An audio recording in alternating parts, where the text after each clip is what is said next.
glorificando, exaltando e bendizendo ao nome do nosso amado e Senhor Salvador. Queridos, nessa noite nós estaremos dando sequência, dentro do nosso estudo.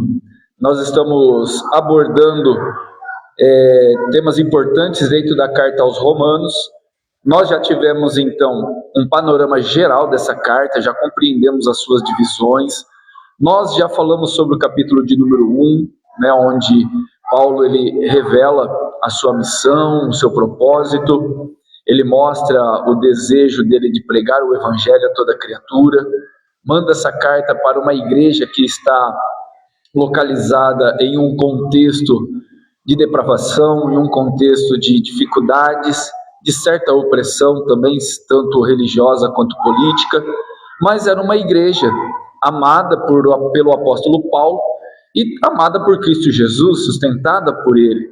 Então, no capítulo 2, e no capítulo 3, onde nós vamos abordar, Paulo ele faz questão de mostrar que os gentios pecaram, que os hebreus, os israelitas também pecaram, e todos, de alguma maneira, não têm livre acesso para não pecar, porque todos estão condenados debaixo do pecado.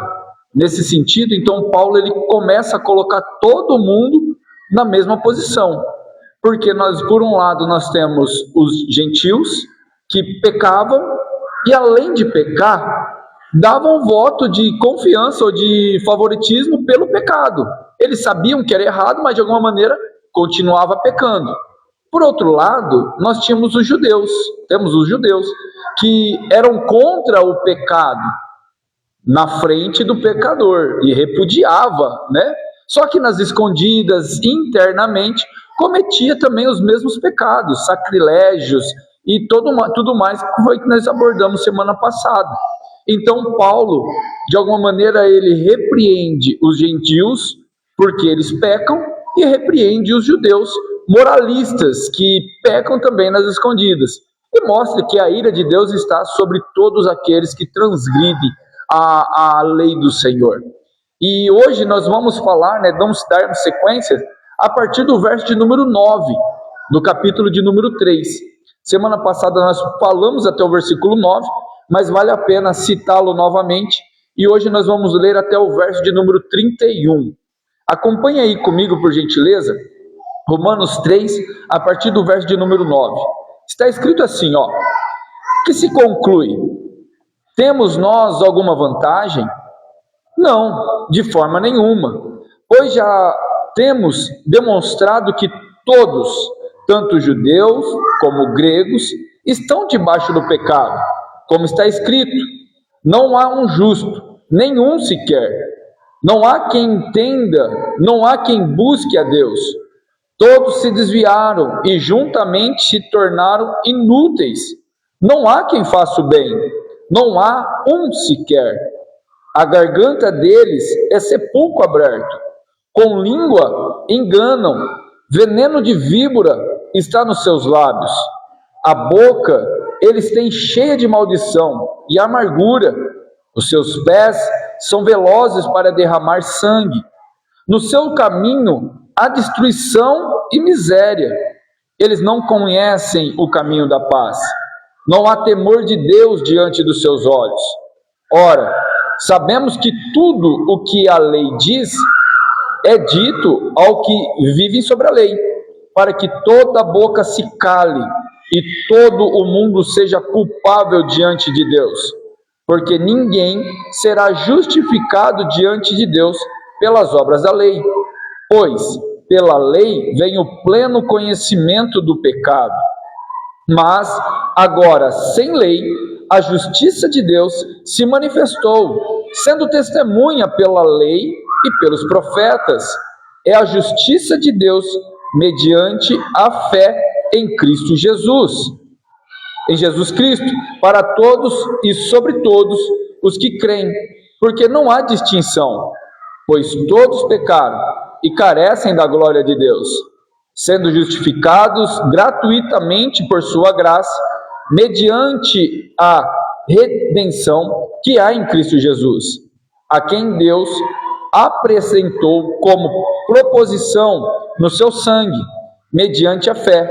Deus fez isso para manifestar a sua justiça, por ter ele, na sua tolerância, deixado impune os pecados anteriormente cometidos, tendo em vista a manifestação da sua justiça no tempo presente, a fim de que o próprio Deus seja justo e justificador daquele que tem fé em Jesus. Aonde fica então o orgulho, foi totalmente excluído por meio da lei. A lei das obras?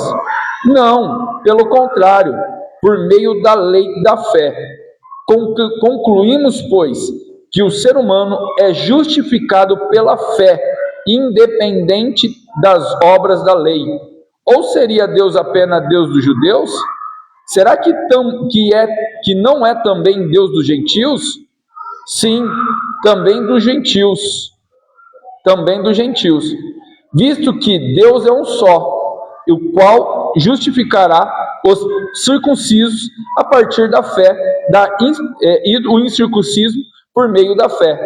Anulamos então a lei por meio da fé? De modo nenhum. Pelo contrário, confirmamos a lei. Glórias a Deus. Senhor, diante da tua glória, nós te exaltamos e te bendizemos. E lhe suplicamos, Senhor, mais uma vez, pelo teu Espírito sobre nossas vidas. Que nós venhamos compreender a tua palavra, entendê-la, para que nós possamos guardá-la em nosso coração, para que nós não venhamos pecar contra ti. Que nesse assunto, Senhor, tão importante, nós venhamos compreender o teu amor imensurável pelas nossas vidas e venhamos render graças a ti pela redenção de nossas almas. Senhor, somos gratos e te louvamos no nome de Jesus. Amém e amém. Bom, como havia dito já, nós estamos em uma sessão onde Paulo, de alguma maneira, vem constantemente trazendo ao conhecimento e à lembrança dos seus leitores de que todos nós somos pecadores, de que todos nós, independente se somos gregos ou gentios ou brasileiros ou americanos ou qualquer outra etnia, todos nós estamos dentro desse balaio chamado pecado. E Paulo, nesse primeiro ponto, ele traz a garantia de que todos estão debaixo do pecado. E ele faz uma pergunta logo no versículo de número 9. Notem a pergunta que ele faz. Ele conclui, né? Mas ele conclui perguntando: temos nós alguma vantagem? Olha a resposta dele: não, de forma nenhuma. Por que Paulo está fazendo essa pergunta aqui? Porque lembra que nessa sessão ele está falando diretamente aos judeus, até o capítulo 2, até o verso de número 8. Ele está falando diretamente para os judeus. E no versículo de número 1, vocês lembram que ele perguntou também, falando assim que qual é a vantagem do judeu? Qual é a vantagem da circuncisão? Qual é a vantagem da lei? E no versículo 1 ele fala, são muitos. Por quê? Porque os judeus detêm a revelação escrita, a revelação especial da parte de Deus. Então, por eles conhecerem a lei de Deus, era muito mais fácil para eles compreenderem o poder de Deus. Por quê? Para a finalidade de confessar que somente serão salvos pela obra do próprio Deus. Nesse sentido, o conhecimento traz mais responsabilidades. Então tem muitas vantagens. Por quê? Podemos fugir do pecado, compreendemos que não é pela nossa força e tudo mais. Só que agora no verso de número 9, ele conclui e se coloca agora na posição de ser perguntado também. O que ele conclui? Temos nós alguma vantagem? Só que agora em contraponto, ele não fala que sim, ele fala que não. Mas sobre qual assunto Paulo está falando aqui? É sobre a lei agora? Não. Agora Paulo está falando sobre o pecado. Diretamente do pecado. Porque, olha lá, notem comigo. Temos nós alguma vantagem? Não, de forma nenhuma. Pois já temos demonstrado que todos tanto judeu quanto grego estão debaixo do pecado. Então Paulo conclui, colocando todo mundo no mesmo balaio, para ninguém se sentir mais do que o outro. Não é porque eu sou um presbiteriano que eu sou mais do que aquele que não é um presbiteriano. Não é porque eu sou um reformado que eu sou mais do que um pentecostal. Não é que o pentecostal é mais do que o reformado. Paulo está mostrando que todos estão debaixo do pecado. Que todos. Por que Paulo está fazendo isso?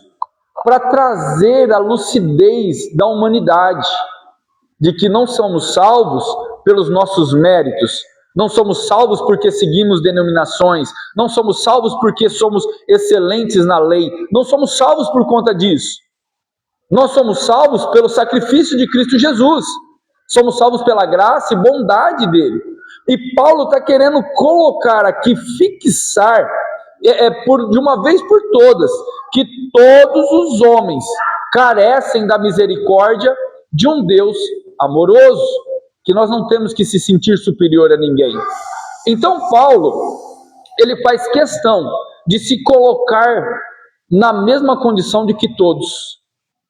Paulo ele traz essa segurança para os seus leitores.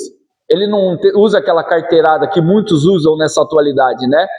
Eu sou o escolhido de Deus, ou sou superior, ou eu sou o pastor, ou eu sou o presbítero. Não, Paulo ele tinha toda a autoridade para dar esse tipo de carteirada, mas ele não faz. Ele se coloca mesmo na posição de pecador como todos como somos. Porque hoje nós temos condição de fugir do pecado, mas nós não somos livres da tentação dele. Né? Nós estamos rodeados por essa debandagem do falso evangelho, das obras do maligno, para de alguma maneira nos fazermos pecar. Isso nos mostra que somos livres de fazer voluntariamente, mas nós não somos livres da tentação do diabo. Ele tenta a todo momento fazermos que venhamos desonrar o nome do nosso Salvador. Então, essa tentação, ela vem para ímpio, vem para justo, vem para piedosos, para impiedosos. Essa tentação vem para todos. Todos estão debaixo dessa lei. E Paulo agora ele vai usar, a partir do verso de número 10, a própria Bíblia para fundamentar essa tese que ele está levantando aqui. Lembra daquela doutrina tão aclamada, principalmente no meio dos reformados, que é a depravação total? É exatamente aqui. Nós podemos usar diversas passagens da Bíblia para mostrar que o homem está depravado, a depravação total, e carecem dessa glória. Mas em suma, Paulo, ele sintetiza, ele faz um ajuntamento de algumas evidências do Antigo Testamento para provar os seus argumentos. Paulo, ele é um excelente expositor. Ele não usa a sua argumentação para validar a sua pregação, mas ele usa o Antigo Testamento para validar a sua pregação. Porque Paulo está escrevendo uma carta? Sim, mas é uma pregação, é um estabelecimento. Nós já entendemos aqui que a carta aos Romanos, ela também pode ser considerada um compêndio teológico, uma carta de fundação, uma carta de estrutura, de estruturação de uma igreja. E Paulo está mostrando que o princípio de uma igreja é reconhecer que somos pecadores, entendermos que nós caímos, que nós pecamos. Só que dentro dessa sessão, o foco está na queda. A partir do verso de número 21, que nós vamos chegar ali, Paulo vai começar a mostrar agora como seremos salvos, como chegamos à salvação. Mas nessa sessão, Paulo quer deixar muito bem claro que nenhum de nós temos vantagem em ter títulos denominacionais, em ter títulos naturais, de natureza judaica, de natureza grega, de natureza brasileira, de natureza presbiteriana, natureza arminiana, natureza reformada. Não temos vantagem nenhuma, porque todos nós pecamos. Deu para entender? Nesse sentido, vamos lá entender qual é a visão de Paulo agora. A partir do verso de número 10, Paulo ele vai trazer aqui diversos esclarecimentos para nós. Como está escrito: não há um justo, nenhum sequer, não há quem entenda, não há quem busque a Deus, todos se desviaram e juntamente se tornaram inúteis. Não há quem faça o bem, não há nenhum sequer. A garganta deles é o sepulcro aberto, com a língua enganam, veneno de víbora está em seus lábios, a boca eles a têm cheia de maldição e amargura, e os seus pés são velozes para derramar sangue. No seu caminho há destruição e miséria. Eles não conhecem o caminho da paz. Não há temor de Deus diante dos seus olhos. Então Paulo, no versículo de número 11, o versículo de número 12, ele fala que todos estão debaixo do pecado. Não há um justo, nenhum sequer. Não há quem entenda, não há quem busque a Deus. Todos se desviaram e juntamente se tornaram inúteis. Não há quem faça o bem, não há nenhum sequer. Paulo ele está usando o Salmo 14, do 1 ao 3, e Salmo 53, do 1 ao versículo de número 3.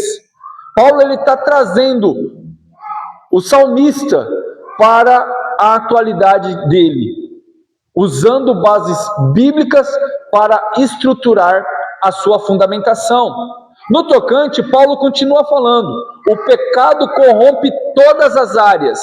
Talvez algum de nós muitos de nós não teríamos coragem de cometer um latrocínio, ou de furtar, ou de enganar. Talvez alguns de nós não tenham coragem de fazer isso, mas isso não quer dizer que todos nós não temos a potencialidade dentro de nós para cometermos esses pecados.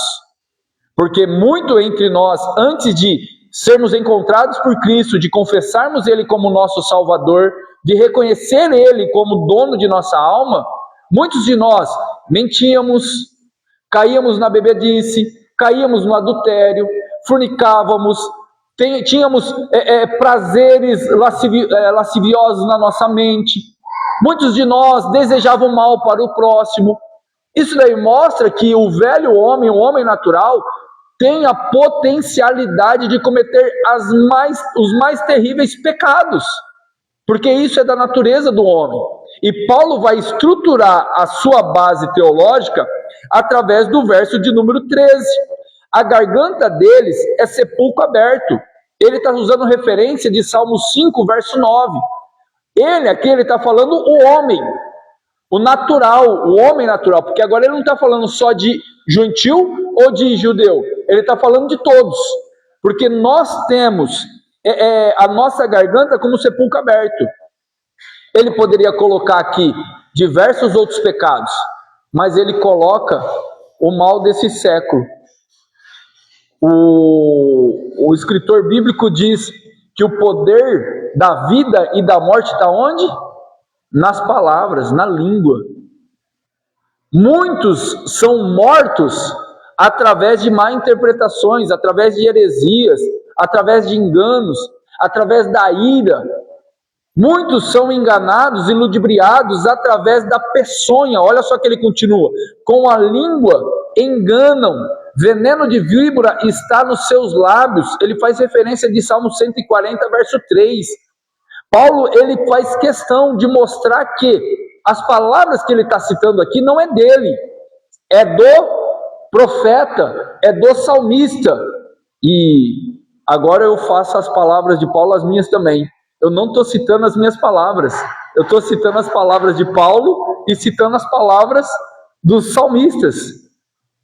Para nós agora nesse momento, talvez não temos nenhum prazer de escutar isso, porque nos fere a nossa natureza. É ruim às vezes ficar ouvindo isso. Eu não queria estar pregando isso, e talvez vocês não queriam estar ouvindo isso, mas as Sagradas Escrituras não estão nem aí para aquilo que nós queremos.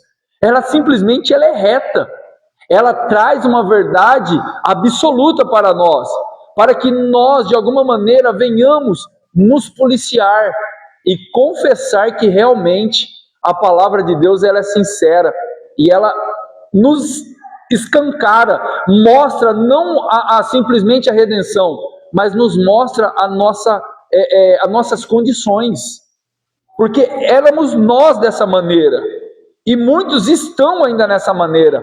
Olha o verso de número 14, ele fala assim, ó, a boca eles têm cheia de maldição e amargura, e os pés são velozes para derramar sangue. Ele faz referência de Salmo 10, verso 7, e do Salmo Isaías 59, 7 e 8. Ele mostra aqui que o homem está cheio de amargura, que até as boas ações do homem é cheia de segundas intenções. Semana passada eu disse isso aqui. Dar um prato de comida, fazer uma ação social, é coisa boa ou é coisa ruim? Coisa boa, não é? Só que Jesus disse o quê? Quando a direita fizer, não deixa que a esquerda veja. Por quê? Porque as nossas ações podem ter segundas intenções. As nossas orações podem lá no fundinho, mesmo que aparentemente seja sincera, tem segundas intenções, ao ponto de Isaías nos lembrar que as nossas boas obras são como trapo de imundície diante de Deus. Só serve para o momento, depois daquilo não serve mais para nada. Porque as nossas boas ações não servem para justificação. E ele diz aqui, ó, os pés são apressados em fazer o mal. Hoje você vê diversas atrocidades. Tem um canal de televisão aí que você liga ela, sai sangue, né? Chega a pingar sangue de tanta atrocidades que acontecem na nossa humanidade. Pessoas que recebem 1.000, 2.000, 3.000 reais aí, 5.000 reais, às vezes mata por causa de um celular. Pessoas que recebem dinheiro para ir lá matar uma pessoa, e aquela pessoa, a pessoa que matou nunca viu ela. Sabe aqueles matador de aluguel, assassino de aluguel? Vai lá e mata sem saber da vida do cara, sem saber da história dele. Ele simplesmente vai lá e mata porque ele recebeu uma gratificação ou um pagamento para fazer isso daí. A nossa humanidade não está decaída, não está perversa, não está embebedecida de pecado. E acredite, nós temos a potencialidade de fazermos as mesmas atrocidades. É que bendito seja Deus e Pai, que nos resgatou, nos regenerou e nos lavou, e o Espírito Santo habita em nós, que antes de nós cometermos alguma atrocidade, fica uma luzinha lá em cima, né, nos alertando, ó, isso é errado, isso é pecado, isso não dá certo. Sabe o que é isso? É o que eu preguei aqui domingo. A lei do Senhor escrita em nosso coração, em nossa consciência. E o Espírito Santo nos alertando de que nós não devemos de dar lado ao diabo, que nós não devemos de dar lado à ira, que nós não devemos de dar lado ao desejo da carne. Porque se não for o Espírito Santo na nossa vida, nós cometeremos todo e qualquer tipo de atrocidade que desonra e tira a glória de Deus para a exaltação do nome dele. Então Paulo, ele traz aqui, ó, não há temor de Deus diante dos olhos dele. Hoje eu fiz um vídeo curtinho de 1 minuto na internet. Quando eu li essa passagem aqui, me veio uma reflexão de que o problema da humanidade hoje está na falta de temor ao Senhor. O Eclesiastes diz que o princípio da sabedoria é o temor de Deus, de temor ao Senhor. Então nós entendemos que quando há atrocidade, é porque não há temor de Deus. A pessoa não convencida pelo Espírito Santo, ela age segundo o seu próprio desejo. Olha o texto, não há temor de Deus diante dos seus olhos. Quando nós temos temor do Senhor, nós vamos acordar e glorificar a Ele pelo privilégio de acabarmos de acordar. Quando nós nos alimentamos, nós vamos orar e agradecer com temor pelo privilégio de poder termos um prato de comida.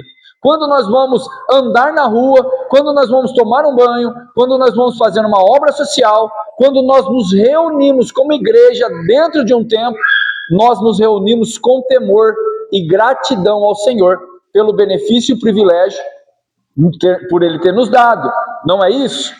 Mas quando nós não temos temor do Senhor, nós murmuramos, nós negamos a fé, nós fugimos das nossas responsabilidades, nós agimos iracundamente, nós não respeitamos autoridades constituídas por Deus, nós não respeitamos uns aos outros, nós não respeitamos nada, porque o temor do Senhor não está nos nossos olhos. Mas quando nós temos o temor do Senhor diante de nós, nós fazemos tudo para a glória e louvor do nome do nosso Criador. Não é isso que diz o Catecismo? Não é isso que diz a Confissão de Westminster? Quer comais, quer bebais, fazei tudo para a glória e louvor do nome do nosso Senhor e Salvador Jesus Cristo. Amém, meus irmãos? Deu para compreender essa parte aqui? Agora nós vamos entrar no versículo de número 19, numa conclusão em relação à depravação total. Olha só o verso 19. Ora, sabemos que tudo o que diz, do que a lei diz, é dito aos que vivem sobre a lei, para que toda boca se cale e todo mundo seja culpável diante de Deus. Porque ninguém será justificado diante de Deus por obras da lei, pois pela lei vem o pleno conhecimento do pecado. A lei revela, mas ela não tira o pecado. Olha lá o que Paulo está falando. Na conclusão do capítulo 1, capítulo 2 e do capítulo 3 até o verso 19, Paulo ele nos deu muitas confirmações de que o homem não tem condição de se justificar e de se colocar num patamar de santidade. Por isso que ele fala que diante de Deus, todo homem tampará a sua boca. Porque não tem argumentação diante de Deus. Até na nossa inconsciência, nós cometemos pecado.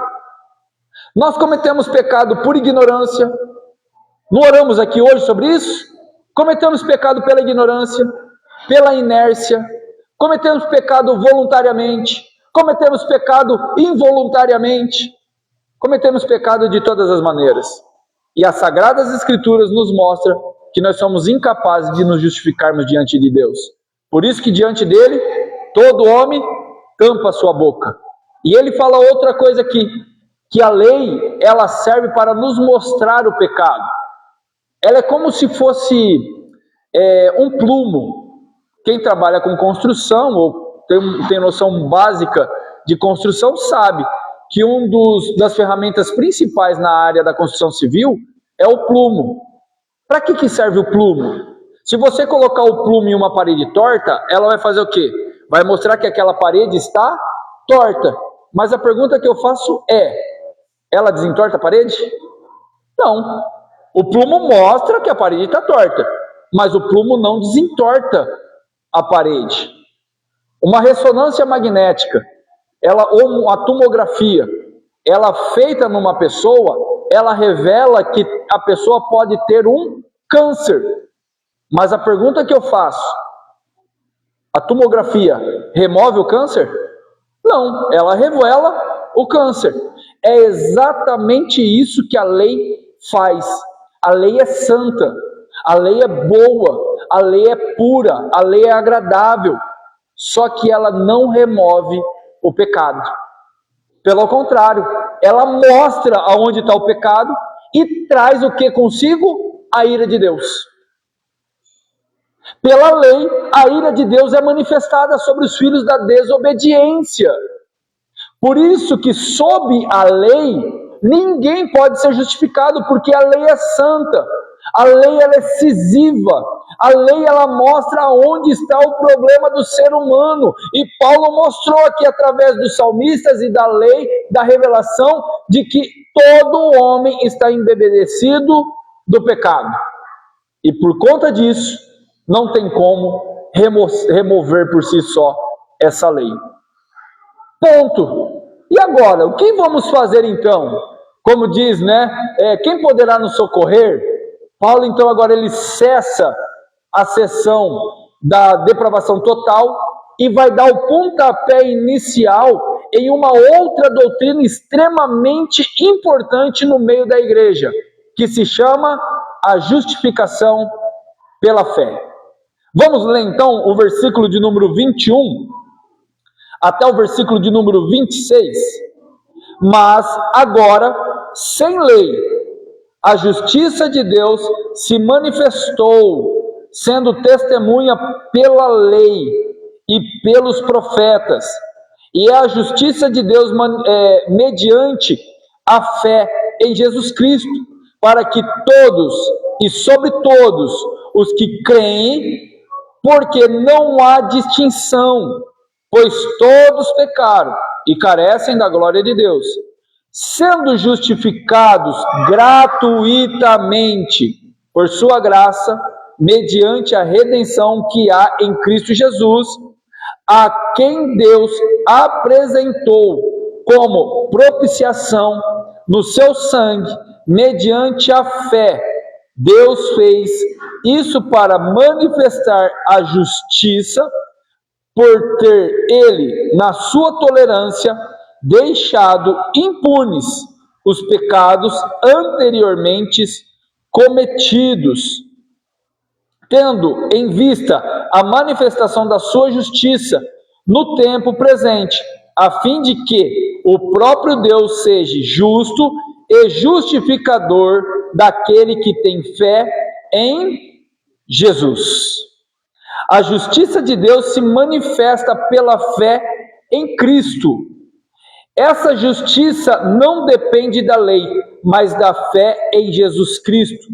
Todos pecaram, mas a justificação é gratuita. Cristo é sacrifício propiciatório, ou seja, ele se manifesta, ele se satisfaz a justiça divina.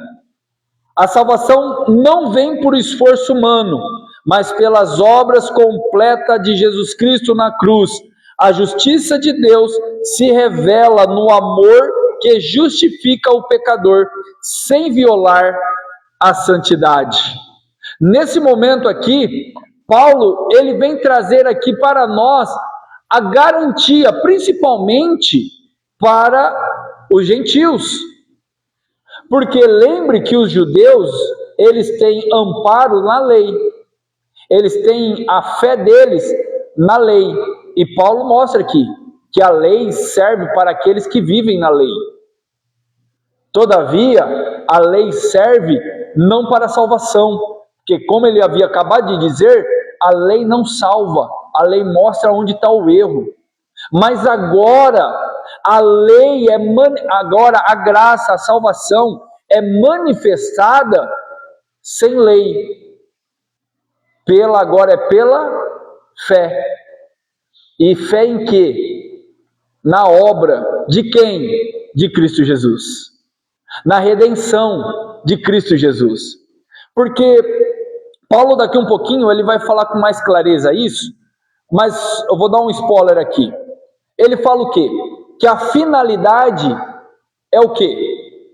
Que o fim da lei é Cristo. Opa! O fim da lei é Cristo. A palavra usada ali é finalidade.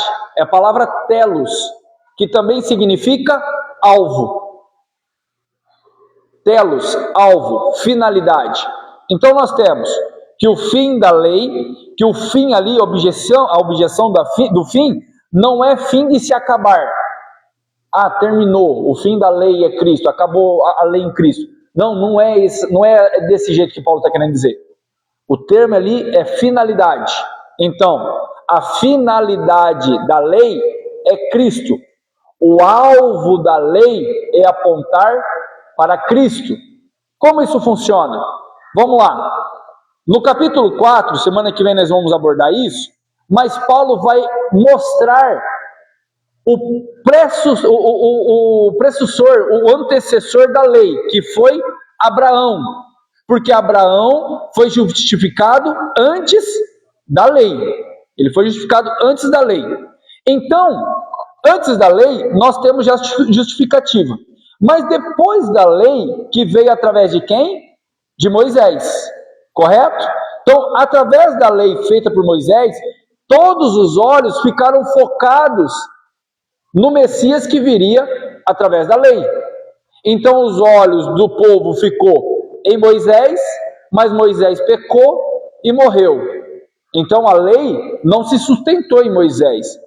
A lei mirou para Josué, não se sustentou em Josué. A lei mirou para os profetas, não se sustentou através de Samuel, através de Jeremias, através de Ezequiel. Ela não se sustentou. Ela virou para Davi, ela não se sustentou. Por quê? Quando a lei fixava neles, eles caíam, mostrando que eram incapazes de cumprir a lei. E assim a lei foi focando, até que chega no momento pertinente, no momento sublime, nasce quem? Jesus Cristo. A lei se estabelece e foca em Cristo Jesus. Jesus nasce, cresce, se estrutura, cumpre todas as leis, cumpre os profetas, cumpre a palavra nele e a lei fixada nele. Porque qual que era a finalidade da lei? Se estabelecer no Cristo. Nesse sentido, faz jus o que Paulo está falando, de que agora, pela fé em Cristo Jesus, na sua obra salvífica, na sua redenção, no seu sacrifício e acima de tudo isso, sobre a sua ressurreição, nós podemos olhar para ele e termos fé de que a obra de Cristo Jesus é válida para a redenção e remissão de nossos pecados. Deu para entender? Porque a lei agora está fixa em Cristo e nós não precisamos mais de rituais, nós não precisamos mais da circuncisão, nós não precisamos mais do sacrifício. Por quê? Porque a lei já mostrou que o sacrifício de Cristo Jesus foi aceito por Deus para a remissão de nossos pecados. Nesse sentido, eu e você podemos agora descansar em relação a cumprir requisitos para sermos salvos.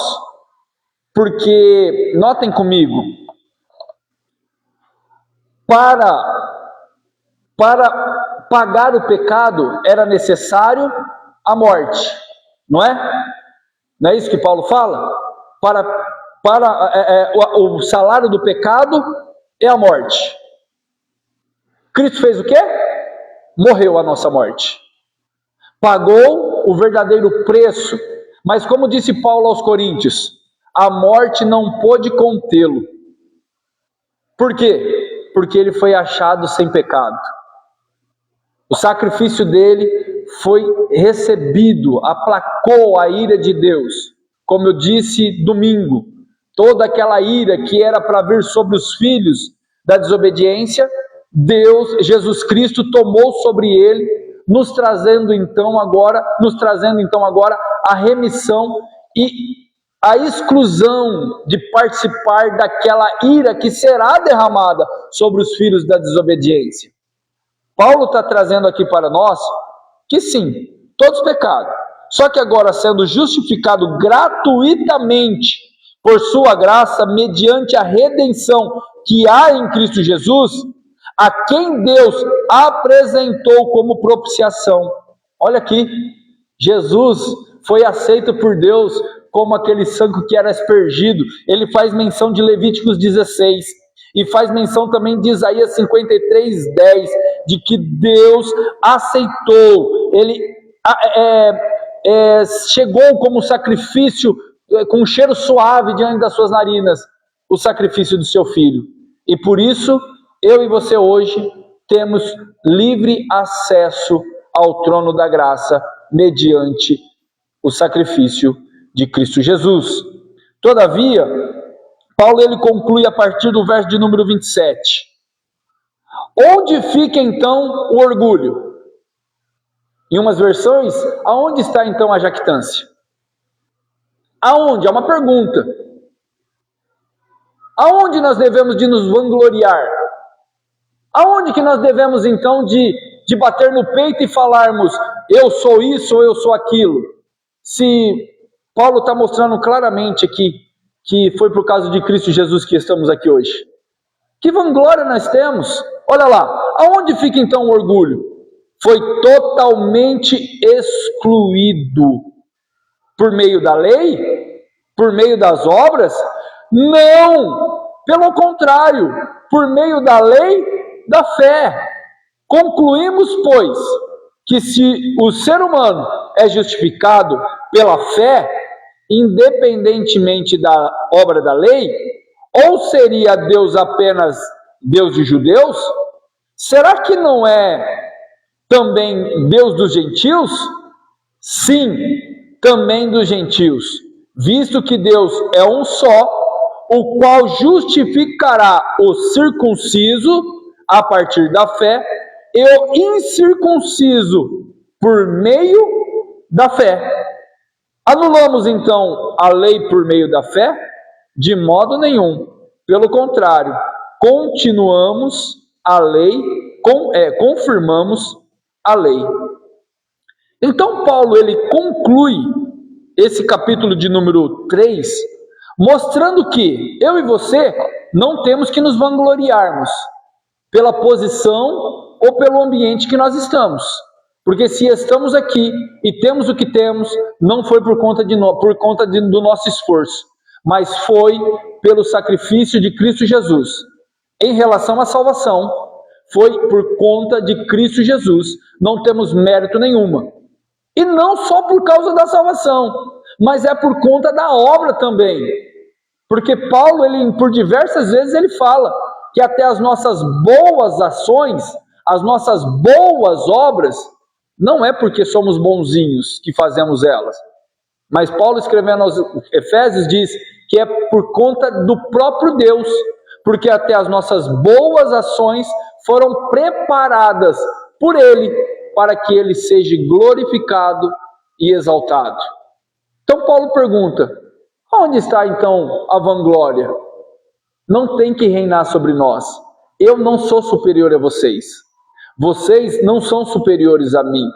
Eu acho isso muito lindo dentro da igreja presbiteriana, que não existe uma hierarquia formal, principalmente dentro do ministério do presbitério, que nem no caso, nós temos presbíteros, só que nós temos presbíteros docentes e presbíteros regentes. O presbítero docente tem a função de pregar, de ensinar, na função docente mesmo, de conduzir pedagogicamente a igreja. Em contrapartida, nós temos o presbítero regente, aonde ele é chamado por Deus, e Pedro, ele faz questão de ensinar isso, que existe aquele que ensina e aquele que dirige, que administra. Esse foi chamado por Deus para uma função diferente, que é de organizar financeiramente, socialmente, e em várias funções dentro da igreja. Em outra partida, nós temos a outra função eclesiástica, que é o diaconato, que tem uma outra função dentro do ministério. Só que eu acho mais lindo que ninguém é maior do que ninguém. Todos eles são chamados por Deus com funções diferentes. Quando Paulo fala aos Efésios, falando que Deus deu um apóstolo, outro a evangelista, outros a pastores e mestres, ele não coloca grau de hierarquia, que um é maior do que o outro. Ele fala que Deus deu à igreja. Se Deus deu à igreja, a função então é de labor. Se for colocar em grau de hierarquia, a igreja é superior àquele que trabalha para ela. A igreja, se for colocar em grau de hierarquia, a igreja manda mais do que tudo. mas nós vemos até hoje deturpação através do grau de exercício dentro da igreja. E o que eu acho lindo é essa passagem aqui de Paulo. Colocou todos agora num patamar de igualdade. Eu que estou ensinando aqui vocês, de maneira nenhuma sou superior ou privilegiado além de vocês. Pelo contrário, todos nós fomos salvos pela graça de Cristo Jesus.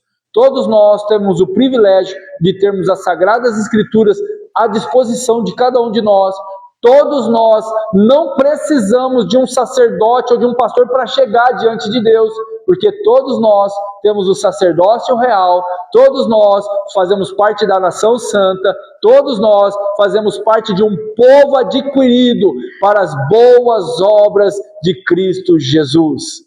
Nesse sentido, meus irmãos, temos motivos mais do que suficientes para nos abraçarmos e andarmos em comunhão, ajudando-nos uns aos outros, porque a maior parte e melhor parte foi feita por Cristo Jesus para a redenção e salvação de nossas almas. Podemos ouvir um amém? Amém. Glória a Deus por isso, né? E para concluir, Paulo ele deixa alguma coisa aberta aqui, ó. Visto que Deus é um só, o qual justificará o circunciso a partir da fé e o incircunciso por meio da fé. Olha que interessante. Paulo coloca tanto a antiga aliança quanto a nova aliança no mesmo pedestal. Qual que é o pedestal? Da fé. Notem uma coisa, a fé bíblica, ela fala muito mais sobre o passado do que sobre o futuro. A nossa fé tem que estar muito mais baseada nas coisas que aconteceram do que nas coisas que hão de acontecer. Por quê? Há uma deturpação em relação à fé. Porque para muitos, fé se baseia naquilo que eu vou conquistar. Eu tenho fé de que Deus abrirá uma porta de emprego. Eu tenho fé de que Deus salvará o meu filho. Eu tenho fé de que Deus salvará o meu esposo. Eu tenho fé de que Deus vai suprir o desejo da minha alma.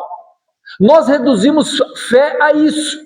Mas quando nós olhamos para a palavra de Deus, quando a Bíblia fala de fé, ela não fala de algo vindouro, ela fala de algo que já aconteceu. A nossa fé não está baseada na nossa força, mas está baseada na força de Cristo Jesus, na obra de Cristo Jesus, no galardão de Cristo Jesus. Quando se refere ao porvir, se está muito mais ligado à esperança. A esperança, e a esperança não se remete a algo que talvez vai acontecer. A palavra esperança, quando é usada na palavra de Deus, na Bíblia Sagrada, se remete à convicção. É como se aquilo já aconteceu, só falta ser realizado. Qual é a esperança da igreja?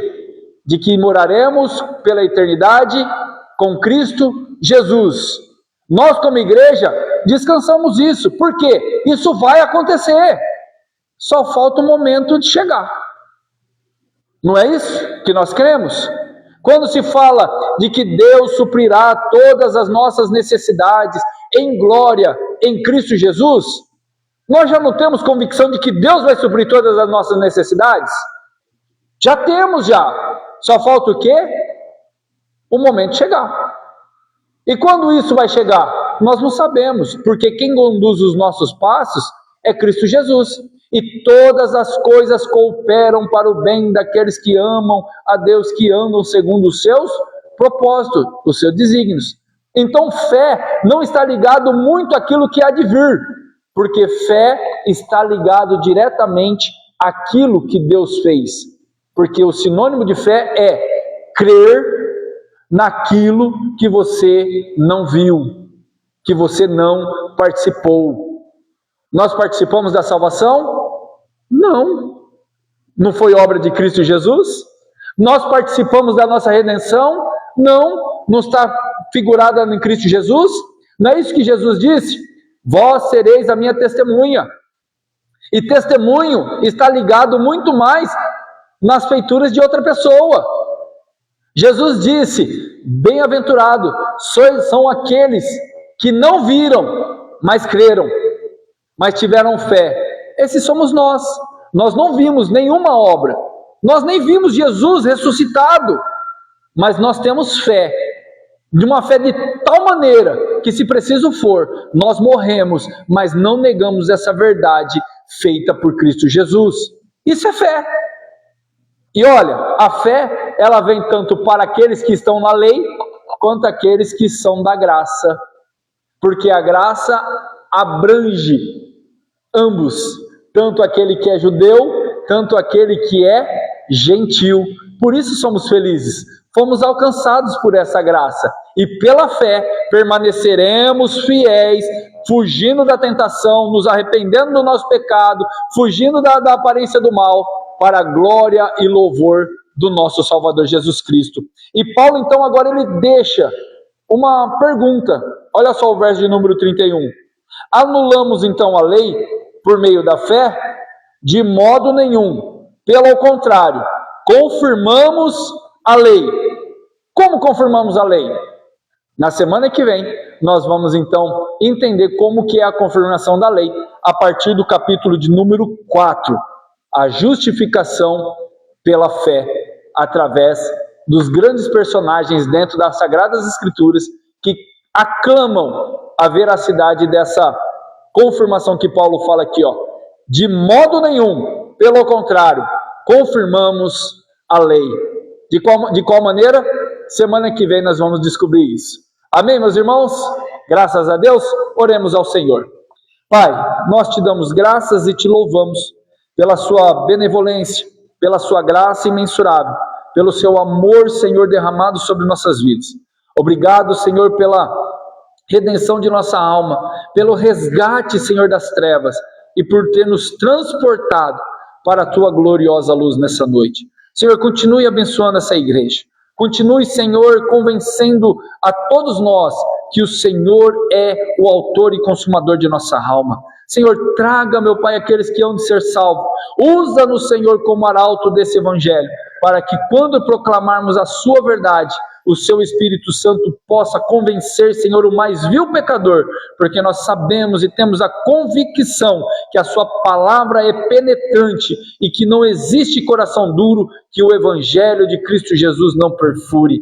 Salve, Senhor, resgate e traga, Senhor, para a comunhão dos santos todos aqueles que são chamados pela tua voz, para que nós possamos viver com comunhão, porque nós sabemos que não é por causa do nosso esforço e nem por causa da nossa dedicação que seremos salvos, mas se nós fazemos obras boas, é porque entendemos a salvação de Cristo Jesus para nós.